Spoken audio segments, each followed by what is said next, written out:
I recently completed 100 full days of conserving Jing, and it was one of the most powerful things I've ever experienced. In this video, I want to share what actually happens when a man commits to this practice, the struggles, the lessons, and the rewards. Let me be clear, this is aimed at men. I can speak for the experience from a woman's point of view, at least not in this life. Now, when it comes to conserving Jing, or sexual energy, there are really only three outcomes. The first one is failure.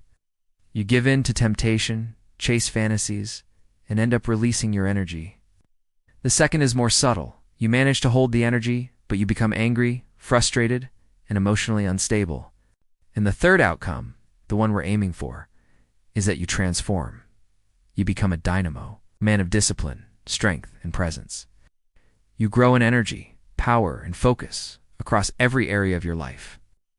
I've personally experienced all three outcomes in my past attempts, and what I've realized is this. To do it right, you need two core qualities: mental clarity and emotional stability. If you lack clarity, your mind becomes a playground for fantasy, and eventually, you'll slip. If you lack emotional stability, you'll get triggered easily. You'll feel irritated, lash out, or make bad choices, even if you manage to physically retain the energy. So being grounded is absolutely essential. Now, let's talk about the process. The first couple of weeks are the hardest.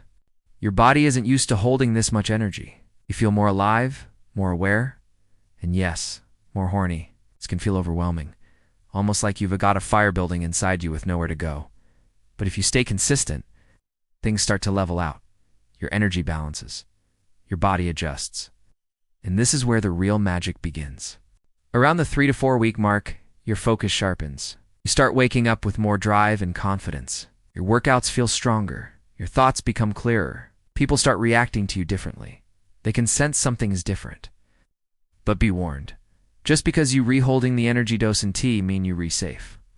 If you spend your days fantasizing, scrolling, imagining, feeding lust, that energy has to go somewhere. And often, it shows up in your dreams. Your body finds a way to release what your mind can't let go of.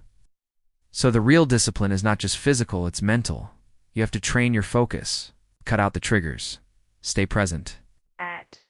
And yes, it takes maturity. Jing cultivation isn't just about becoming more alpha or having superpowers. It's about taking responsibility for your energy, learning how to harness it, learning how to hold your power instead of constantly leaking it out. The rewards are massive, but so are the tests. If you're not ready to face yourself, it'll expose you.